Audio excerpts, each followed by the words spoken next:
जगदलपुर में मौजूद हूँ और यह जहाँ अपन बैठे हैं वो दंतेश्वरी मंदिर का परिसर है। और इसको राजा, जो बस्तर के राजा है, उन्होंने इस भवन को बनाया हुआ है। उस बीच में एक पत्रकार भाई अविनाश जी हैं, वो उनसे मुलाकात किए और उनसे जानेंगे। और ये पत्रकारिता के क्षेत्र में भी काम किए हैं और संस्कृति, जहाँ की जो बस्तर जो कल्चर है उसके बारे में भली भांति जानते हैं। और अंदरूनी इलाकों की जो खबर है वो प्रकाशित करते हैं और लोगों को दिखाते भी हैं। और जो आपका टीवी चैनल का नाम ANI, Asia news international news agency. जी, जी। उसमें भी काम करते हैं। तो इस तरह से एक बस्तर के बारे में जानने के लिए अविनाश भाई के साथ बैठे हुए हैं। तो अविनाश भाई, हमारे न्यूज़ वेब चैनल में आपका स्वागत है। बहुत बहुत धन्यवाद। आपका जो वेब चैनल है, यूट्यूब चैनल है, उसके सभी दर्शकों को मैं नमस्कार करता हूँ।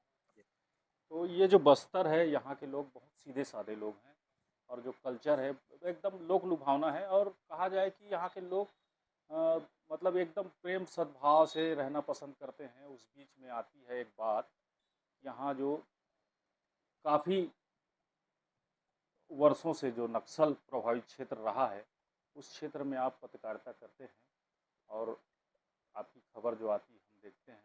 तो उसके बारे में थोड़ा जानना चाहते हैं कि ये वास्तव में नक्सल जो अभी सरकार जो बोल रही है, ये नक्सल 31 मार्च को और 2026 को जो पूरा समाप्त हो जाएगी, ये कहाँ तक सत्य है? देखिए, जहाँ तक बात है नक्सलिज्म की या वामपंथ की, तो ये तो एक विचारधारा है और विचारधारा को समाप्त कर पाना ये तो संभव नहीं लगता है। लेकिन रही बात सशस्त्र नक्सलवाद की, जो बस्तर में सशस्त्र नक्सलवाद दशकों से जारी है और सैकड़ों हजारों हत्याएं यहाँ पर आदिवासियों की हुई हैं। चाहे वो आदिवासी पुलिस के रूप में हो, चाहे नक्सलियों के रूप में हो, चाहे आम आदमी के रूप में हो, और बाहरी लोगों की भी हत्याएं यहाँ पर हुई हैं।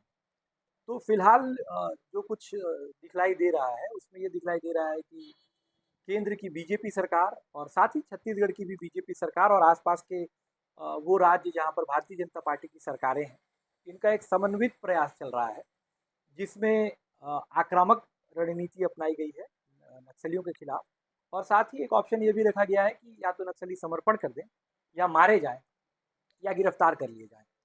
तो ये प्रक्रिया जो आज जिसका हम रिजल्ट देख रहे हैं कि बड़े व्यापक पैमाने पर नक्सलवाद जो है वो पीछे हट रहा है और नक्सली मारे जा रहे हैं, समर्पण कर रहे हैं, नक्सल लीडर्स मारे जा रहे हैं, ये 2-4 दिनों के की कोशिश का परिणाम नहीं है। बस्तर में जब वामपंथ का उदय हुआ था, नक्सलवाद का उदय हुआ था, उसके बाद सरकार को इस चीज़ को समझने में काफ़ी वक्त लगा और जब तक सरकार समझ पाती तब तक बड़े पैमाने पर सुरक्षा बलों के लोग शहीद हुए, इवन राजनीतिक लोग भी शहीद हुए। उसके बाद केंद्र ने इसे संज्ञान में लिया और नक्सलवाद की गंभीरता को केंद्र समझ पाई और उसके बाद से जो प्रयास लगातार चलते रहे, उसका नतीजा अब ये है कि वो इलाके जो नक्सलियों का कोर एरिया कहा जाता है, जहाँ नक्सली अपने आप को अपना स्वतंत्र इलाका जिसे मानते थे, उन इलाकों तक अब सुरक्षा बलों के कैंप्स खुल गए हैं।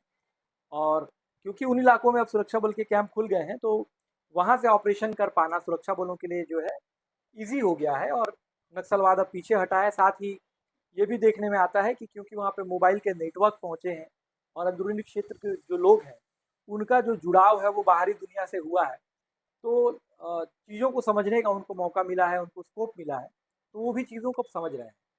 तो निश्चित रूप से ये कहा जा सकता है कि नक्सलवाद जो है बड़ी तेज़ी से पीछे हट रहा है। और स्पेसिफिक अगर किसी डेट और किसी समय की बात करें, तो ये तो एक राजनीतिक बयान है और ये जब फलीभूत होगा तो फिर ये समझ में आएगा कि क्या हुआ और क्या नहीं हुआ। जैसे अंदरूनी इलाके की बात करें तो वास्तव में जो नक्सलवाद जो खत्म हो रहा है, धीरे धीरे पीछे हट रहा है, तो वास्तव में विकास हो रहा है। देखिए, विकास जो है वो 2-3 तरीके से हम देख सकते हैं कि क्योंकि वो इलाके हैं, उन इलाकों के सर्वांगीण विकास की ज़रूरत है। क्योंकि वो इलाके आज़ादी के बाद अब तक मुख्य धारा से कटे रहे हैं, तो हर एक उस चीज़ की ज़रूरत जो एक इंसान को होती है, हर उस चीज़ की ज़रूरत उन लोगों को भी है और हर वो चीज़ वहाँ पर मौजूद नहीं रहा है। ऐसे में सबसे पहले उस इलाके में इंफ्रास्ट्रक्चर जो है वो बनाया जाना और मूलभूत जो चीज़ें जो इंसान के लिए चाहिए होती हैं, चाहे वो सड़क, शिक्षा, बिजली, स्वास्थ्य, इस तरह की चीज़ें हों, तो वो मुहैया करवा पाना ही सरकार के लिए भी एक बड़ी चुनौती है। तो यहाँ तो इसी चीज़ को विकास मान लिया जाएगा कि लोगों तक मूलभूत सुविधाएं पहुंचे। हालांकि सर्वांगीण विकास की बात जब की जाती है तो ये अभी दूर की कौड़ी है। बस्तर के अंदरूनी इलाकों तक पहुंच पाना ही शासन प्रशासन के लिए अभी सबसे बड़ी चुनौती है। तो विकास जो शब्द है उसको पूरी तरीके से अगर हम ये सोचें कि क्या उस इलाके में हो पा रहा है, तो उसके प्रयास होते हुए दिखलाई दे रहे जैसे मैं उधर गरियाबंद से आ रहा था तो देखा कई जगह महीनों से तार गिरे हुए हैं, तार, हैं। जी। बिजली के तार। अब वो वहाँ के लोग बताए कि ये महीना दिन से गिरा हुआ है और गांव में लाइट गोल है। तो मैंने एक खबर बनाया, अभी अपलोड करूँगा उसको।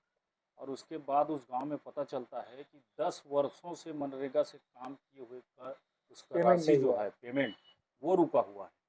तो ऐसे में कैसे विकास कहा ये बताइए कि आप ये जो आप परिस्थितियां बता रहे हैं, ये किस गांव का कुछ नाम याद हो, या ब्लॉक या जिला? जाए? ये अमरावती की बात कर रहा हूँ अमरावती आपके इलाके में भी है उस क्षेत्र? मैं। क्योंकि नहीं, एक अमरावती महाराष्ट्र में भी। ये अमरावती की बात कर रहा हूँ। ये अपना बेलगांव, ओके ओके ओके, एक बेलगांव। छत्तीसगढ़ की अमरावती की हाँ, बात कर रहे ये माकड़ी। हैं। देखिए असल में क्या है, सबसे महत्वपूर्ण है राजनीतिक इच्छा शक्ति। जो भी जो जिस भी राजनीतिक दल की सरकार किसी क्षेत्र विशेष में सत्ता में है, उसकी राजनीतिक इच्छा शक्ति क्या कहती है। ये तो हुई शासन की बात। इसके बाद आती है प्रशासन की बात। तो सबसे पहले संज्ञान में तो देखिए, ग्रामीण क्षेत्रों में, चाहे वो जो भी ग्रामीण क्षेत्र हैं, वहाँ पर राजनीतिक दलों के कार्यकर्ता होते हैं, वहाँ पर प्रशासन के भी नुमाइंदे होते हैं। तो प्राथमिक तौर पर सबसे पहले उनके संज्ञान में ये मामला आता है। उसके बाद शिकायत की जाती है और डिपेंड करता है कि वो स्थानीय अधिकारी जो है या वो स्थानीय जो जनप्रतिनिधि है, वो कितना संवेदनशील है। तो ये तो उनकी संवेदनशीलता पे निर्भर करता है कि कोई समस्या जो गांव में है वो कितने दिन में सुलझ जाती है। और जैसा कि आप बता रहे हैं कि रोजगार गारंटी का जो भुगतान है, रोजगार गारंटी एक राष्ट्रीय स्तर पे एक एक्ट बनाया गया है, कानून बनाया गया है, जिसके तहत साल भर में जो गरीब ग्रामीण है उनको निश्चित तौर पर जो है रोजगार मुहैया करवाया जाए और उसका पेमेंट किया जाए। रोजगार गारंटी के भुगतान का मामला लगभग शुरू से ही विवादित रहा है। बड़े भूभाग में मैंने ऐसा देखा है, बड़े ग्रामीण अंचलों में मैंने ऐसा देखा है कि ग्रामीण रोजगार गारंटी में काम करते हैं, उनका जॉब कार्ड बना रहता है, उसमें सारी अटेंडेंस होती है, लेकिन जब भुगतान की बात आती है तो 2-2 3-3 साल तक उनका भुगतान नहीं किया जाता है। तो निश्चित रूप से शासन प्रशासन को इस मुद्दे पर ध्यान देना चाहिए, और जिस पर ध्यान नहीं दिया जाता है। कई बार तो ये भी देखने में आता है कि यदि राज्य में दूसरी कोई राजनीतिक दल काम कर रहा है और केंद्र में कोई दूसरा राजनीतिक दल काम कर रहा है, ऐसे में केंद्र की योजनाएं अगर बहुत अच्छे से राज्य में संचालित हो जाए, तो कहीं ना कहीं उस केंद्र में जो सत्तारूढ़ दल है उसको फायदा होता है। तो राज्य सरकार ऐसे में कोशिश करती है कि इस तरह की योजनाओं को कम ध्यान दिया जाए और राज्य सरकार की योजनाओं को ज़्यादा ध्यान दिया जाए। तो कई बार इस तरह की योजनाएं राजनीति की भेंट चढ़ जाती हैं, जिस वजह से ग्रामीणों को जो उसका लाभ वो नहीं मिल पाता है। तो जिस तरह से सुशासन त्यौहार मनाया गया, उस बीच में आपने खबर कवर करने के लिए पहुँचे होंगे। तो उनके जो सुशासन त्यौहार में जो आवेदनों को लिया गया, कई आवेदन का त्वरित निदान भी किया गया होगा। और आपको कैसा लगता है कि वो वास्तव में विकास होगा इस सुशासन त्यौहार से? लोगों की जो समस्याएं हैं वो बरकरार रहेंगी कि समस्या खत्म होगी? देखिए, सबसे महत्वपूर्ण ये है कि किसी भी जो राज्य की अवधारणा है कि राज्य जो होती है वो आम जनता की गार्जियन होती है। आम जनता की गार्जियन मतलब ठीक उसी तरह जैसे किसी बच्चे के माँ बाप होते हैं। तो राज्य की जिम्मेदारी होती है कि वो प्रत्येक नागरिक को वो सारी सुविधाएं पहुंचाए जो नियत है, और साथ ही मानव अधिकार भी जो एक आम नागरिक का है उसकी भी सुरक्षा करे। इतने वर्ष बीत चुके हैं और इतने वर्षों में अगर सही ढंग से कार्य किया जाता, जो योजनाएं हैं वो सही तरीके से ग्रामीणों तक पहुंचती, जो कानून है उसके तहत ग्रामीणों को या आम जनता को सही तरीके से न्याय मिल जाता, तो भारत देश की तस्वीर कुछ और होती। भारत देश में कानूनों को बदलने की बात होती है, लेकिन मैं ये कहता हूँ कि जितने कानून हैं, अगर उन कानूनों का ही सही ढंग से पालन किया जाए तो भारत देश की तस्वीर बदल जाएगी और भारत देश का जो प्रत्येक व्यक्ति है उसकी जो धारणा है वो लोकतंत्र के प्रति और भी मजबूत होगी। और रही बात सुशासन त्यौहार की, तो इसका रिजल्ट तो बात की बात है। सबसे पहले तो मुझे ये ठीक लगता है कि अगर कोई सरकार इस तरह का प्रयास करती है जिसमें वो खुद ग्रामीणों तक जाती है, आम लोगों तक जाती है, उनसे आवेदन मंगवाती है, तो कम से कम ये होता है कि ग्रामीणों की शासन प्रशासन तक पहुँच का एक मार्ग प्रशस्त होता है। नहीं तो हमने तो ये देखा है बस्तर जैसे इलाकों में कि छोटे-छोटे कार्य के लिए 100-100 किलोमीटर का सफ़र तय कर कलेक्टर ऑफ़िस, जिला पंचायत, तहसील ऑफ़िस के चक्कर काटते ग्रामीण मर जाते हैं, लेकिन उनका काम नहीं हो पाता या उनको न्याय नहीं मिलता है। ऐसे में अगर ऐसी कोई सुविधा, ऐसी कोई व्यवस्था सुनिश्चित की जाती है जिसमें व्यक्ति सीधे शासन प्रशासन से जुड़ सके, तो एक तरीके से बस्तर जैसे छत्तीसगढ़ के ग्रामीण इलाकों के लिए अच्छी बात है। और उसके बाद फिर किस हद तक उन समस्याओं का निदान हो पाता है और वास्तव में कितना निदान होता है और खबरों में और अलग-अलग तरीकों से उस चीज़ को किस तरीके से प्रचारित किया जाता है, इसमें सत्य और तथ्य के बीच में कई बार काफ़ी बड़ा फासला होता है। लेकिन जनता के हाथ में हर 5 साल में अधिकार आता है कि शासन प्रशासन ने जो उनसे बात कही है, अगर वो फलीभूत नहीं हुई है, तो जनता सत्ता को बदल सकती है। तो ये जो सुशासन त्योहार इस तरह के चल रहे हैं, आने वाले समय में पता लगेगा कि इसका किस हद तक ग्रामीणों को लाभ मिला है। इस तरह से रिजल्ट आएगा। तो जैसे शासन प्रशासन गंभीर है यहाँ के बस्तर के विकास के लिए, लेकिन कई बार समाचार पत्रों में देखा गया, कई चैनलों के माध्यम से देखा गया कि 30-35 किलोमीटर तक ग्रामीण राशन लेने के लिए पहुँचते हैं, उनको लगभग 2-3 दिन का वक्त लग जाता है, वहाँ राशन दुकान तक नहीं दे पाई है सरकार। तो इसको क्या कह सकते हैं अपन? इसको सीधे-सीधे ये कह सकते हैं कि जब भारत देश आज़ाद हुआ था, तो जिस द्रुत गति से अर्बन क्षेत्रों का विकास हुआ, अर्बन क्षेत्रों में ध्यान दिया गया, क्योंकि उन क्षेत्रों में जनसंख्या अधिक थी और जिस क्षेत्र में जनसंख्या अधिक रहती है, वो अपने आप में एक वोट बैंक हो जाता है। तो राजनीतिक रूप से इस बात को ध्यान दिया गया जहाँ पर वोट बैंक अधिक है, उस इलाके में ज़्यादा ध्यान दिया जाए, ताकि ये सुनिश्चित हो सके कि वहाँ के लोग जो हैं वो संतुष्ट हैं और वो हमको जिता सकते हैं। लेकिन ऐसे क्षेत्र जो वनाच्छादित हैं, जिनकी भौगोलिक परिस्थितियाँ दुरूह हैं, जहाँ के लोग अशिक्षित या कम शिक्षित हैं, जहाँ के लोग अपनी बात को दुनिया तक नहीं पहुंचा सकते, जहाँ के लोग नैरेटिव सेट नहीं कर सकते, जहाँ के लोग सत्ता परिवर्तन में बहुत ज़्यादा योगदान नहीं दे सकते, ऐसे क्षेत्र के लोगों के विकास को, ऐसे क्षेत्रों के विकास को हाशिए पर रख दिया गया। और जब उस इलाके में विकास नहीं हुआ, वहाँ पर एक वैक्यूम बना, तो वहाँ पर नक्सलवाद का जन्म हुआ और नक्सलवाद ने, वामपंथ ने जाकर के उन लोगों को अपनी विचारधारा बताई और वो लोग उस विचारधारा से कहीं ना कहीं प्रभावित होकर के उनके साथ जाने लगे। और जब इस वैक्यूम के बाद वहाँ पर वामपंथ आया, तो बंदूक के बल पर एक लड़ाई लड़ी जा रही थी, जिस वजह से उस इलाके में विकास तो दूर, वहाँ तक पहुँच पाना ही असंभव हो गया। तो भारत देश की आज़ादी के लगभग 75-80 साल के बाद ये एक ऐसा मौका आया है जब शासन प्रशासन उन इलाकों तक पहुँच पा रही है। तो अब आप इसे एक सकारात्मक तौर पे लें या नकारात्मक तौर पे लें, ये तो प्रत्येक व्यक्ति के विवेक पर निर्भर करता है कि ये जो परिस्थितियां हैं क्या हैं, क्यों हैं, और जो अब हो रहा है वो सही हो रहा है या गलत हो रहा तो छत्तीसगढ़ के लोगों के दिमाग में चल रहा है कि बस्तर में नक्सलवाद खत्म करने का एक सरकार का उद्देश्य है।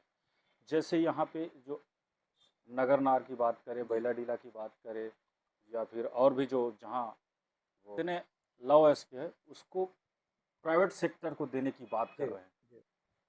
ये छत्तीसगढ़ के लोगों के दिमाग में आ रहा है ये बात, ये प्राइवेट सेक्टर में डाल के यहाँ के जो जितने भी लॉ एस्क है उसको कहा जाए कि प्राइवेट सेक्टर में देने की बात चल रही है, ऐसा लोगों को कहना है। उसके बारे में क्या कहें? देखिए, ये जिस तरह के मुद्दे हैं, विकास का जो मॉडल है, वो सारे देश जो विकासशील देश हैं, जो प्रगतिशील देश हैं, जो विकसित नहीं हुए हैं, वो विकास के मॉडल के लिए उन देशों पर निर्भर करते हैं जो कथित तौर पे विकसित देश कहे जाते हैं। तो विश्व के वो विकसित देश जो भारत देश से या अन्य पिछड़े हुए देशों से बहुत आगे हैं, तो वो जो पिछड़े हुए देश हैं वो उस विकास के मॉडल को लेकर के चलते हैं। तो वहाँ का जो विकास का मॉडल है और वहाँ की जो परिस्थितियाँ हैं वो अपने देश की परिस्थितियों से भिन्न है। ऐसे में सीधे-सीधे उस विकास के मॉडल को अगर अगर आप अपने क्षेत्र के विकास के मॉडल के तौर पर जो है अप्लाई करेंगे, तो उसके इस तरह के जो दूषित परिणाम हैं, वो देखने के लिए आएँगे। भारत देश में क्योंकि यहाँ पर जाति व्यवस्था रही है, वर्ग व्यवस्था रही है, तो यहाँ पर आरक्षण का भी प्रावधान रहा है। ऐसे में यदि आप किसी भी उपक्रम को सीधे-सीधे प्राइवेट हाथों में सौंप देते हैं, निजीकरण कर देते हैं, तो सबसे पहले तो उसका आरक्षण ही खत्म हो जाता है।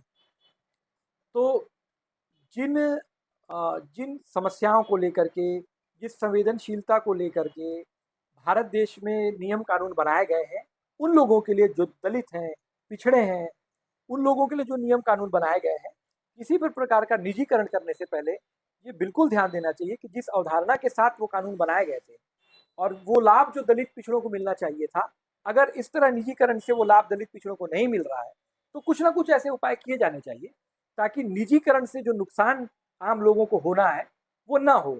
निजीकरण के कुछ फायदे भी हैं, जिस कारण जो है सरकार ये कोशिश करती है कि निजीकरण कर दिया जाए। लेकिन मैं उस फायदे की बात नहीं कर रहा हूँ जो किसी राजनीतिक दल को हो, जो कॉरपोरेट के लोगों को हो। मैं उस फायदे की बात कर रहा हूँ जिसमें जो सीधे सीधा प्रोडक्टिविटी पे आता है कि निजीकरण में आप किसी भी प्रकार का आरक्षण नहीं देते हैं, आप सीधे सीधे ये देखते हैं कि एक्सपर्ट लोगों को बुलाया जाए और काम कराया जाए, उनका भुगतान कर दिया जाए। लेकिन आप प्रैक्टिकली अगर इस तरीके से काम करेंगे तो देश की बड़ी वो आबादी जो जो दलित है, पिछड़ी है, उनका क्या होगा। तो विकास के मॉडल को जो है वो देख समझ करके ही इस तरह के क्षेत्रों में लागू करना चाहिए। तो अविनाश भैया, ये जो बस्तर है उसमें क्या नक्सलवाद को ये जो बस्तर है वो समर्थन देते थे या उसके समर्थक थे, या फिर ये जो नक्सलवाद जो है ये 40 साल बाद जो ख़त्म हो जाएगा तो इसका क्या परिणाम होगा, और कैसे फिर ये ये जो नक्सलवाद है, क्या यहाँ के बस्तर के लोग तो नक्सलवाद को समर्थन समर्थन देते थे, या फिर इन 40 वर्षों में कहा जाए कि नक्सलवाद से ये बस्तर के लोगों को क्या फ़ायदा हुआ है और क्या नुकसान हुआ है, इसके बारे देखिए, बस्तर के की एक जनसंख्या थी जो नक्सलवाद को सपोर्ट करती थी, इसमें कोई शक नहीं। अगर कोई ये कहे कि सारी की सारी जनता जो है वो मूर्ख है, उसे कुछ समझ में नहीं आता है, या अशिक्षित होने की वजह से वो नक्सल आंदोलन में समाहित हो गई, ऐसा नहीं है। लेकिन वो जो संख्या है जो जो नक्सलवाद को सपोर्ट करती थी, उन ग्रामीणों की संख्या बहुत कम है। लेकिन अशिक्षा की वजह से, भ्रामक जानकारियों की वजह से, या बंदूक के नोक के भय की वजह से नक्सल संगठन का साथ देने वालों की संख्या बहुत ज़्यादा रही। और जैसा कि आप बात कर रहे थे कि बीते 40 वर्षों में नक्सलवाद की वजह से बस्तर को क्या मिला। नक्सलवाद की वजह से बस्तर को एक बहुत बड़ा पैकेज मिला केंद्र से। नक्सलवाद की वजह से बस्तर जो है और उसका जो बीहड़ क्षेत्र है वो देश और दुनिया में जाना गया, भले कुख्यात हुआ। नक्सलवाद की वजह से अगर आप देखें तो जगदलपुर से सुकमा हैदराबाद जाने वाली सड़क का निर्माण हुआ। नक्सलवाद की वजह से अंदरूनी इलाकों में आज सीआरपीएफ के कैंप लग रहे हैं।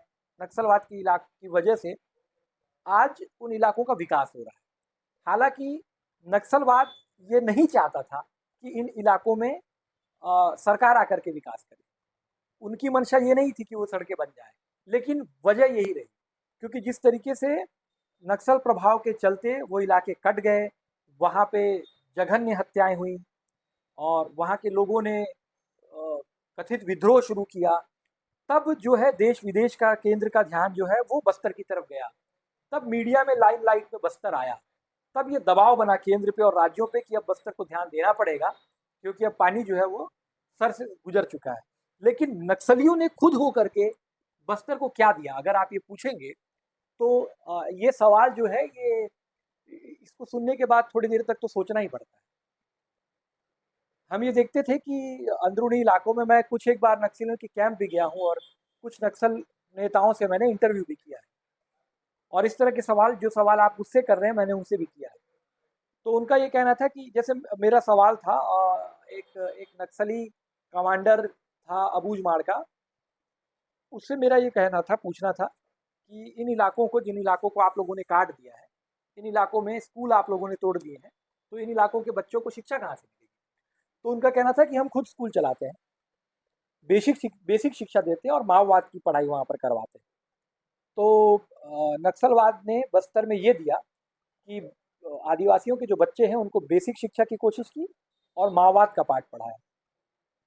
नक्सलवाद ने बस्तर में ये दिया कि वो ग्रामीणों को लोन जो जरूर दिया करते थे, अंदरूनी क्षेत्रों में नक्सली ग्रामीणों को लोन दिया करते थे, ग्रामीण किराने की दुकान खोला करते थे, लेकिन वही ग्रामीण अपनी ही किराने की दुकान से नक्सलियों को राशन देने को मजबूर थे।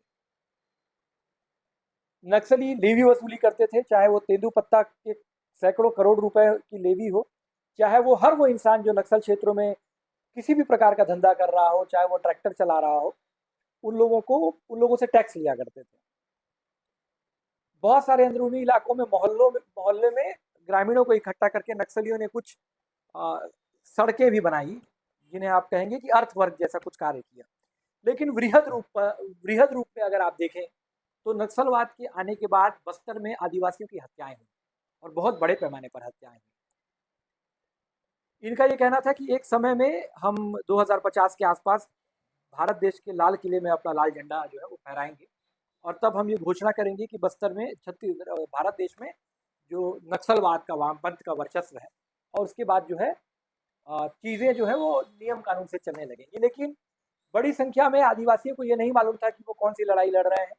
बड़ी संख्या में आदिवासी माओवाद के साहित्य को उन्होंने कभी पढ़ा नहीं था, और वो अशिक्षा के चलते, बहकावे के चलते, अपने साथ हुए अन्याय के चलते या फिर बंदूक के भय के चलते नक्सलवाद में शामिल हो गए थे। तो अंततः अगर आप देखें कि जीवन जीने की और सामूहिक रूप से जीवन जीने की सबसे अच्छी पद्धति को लोकतंत्र कहा जाता है।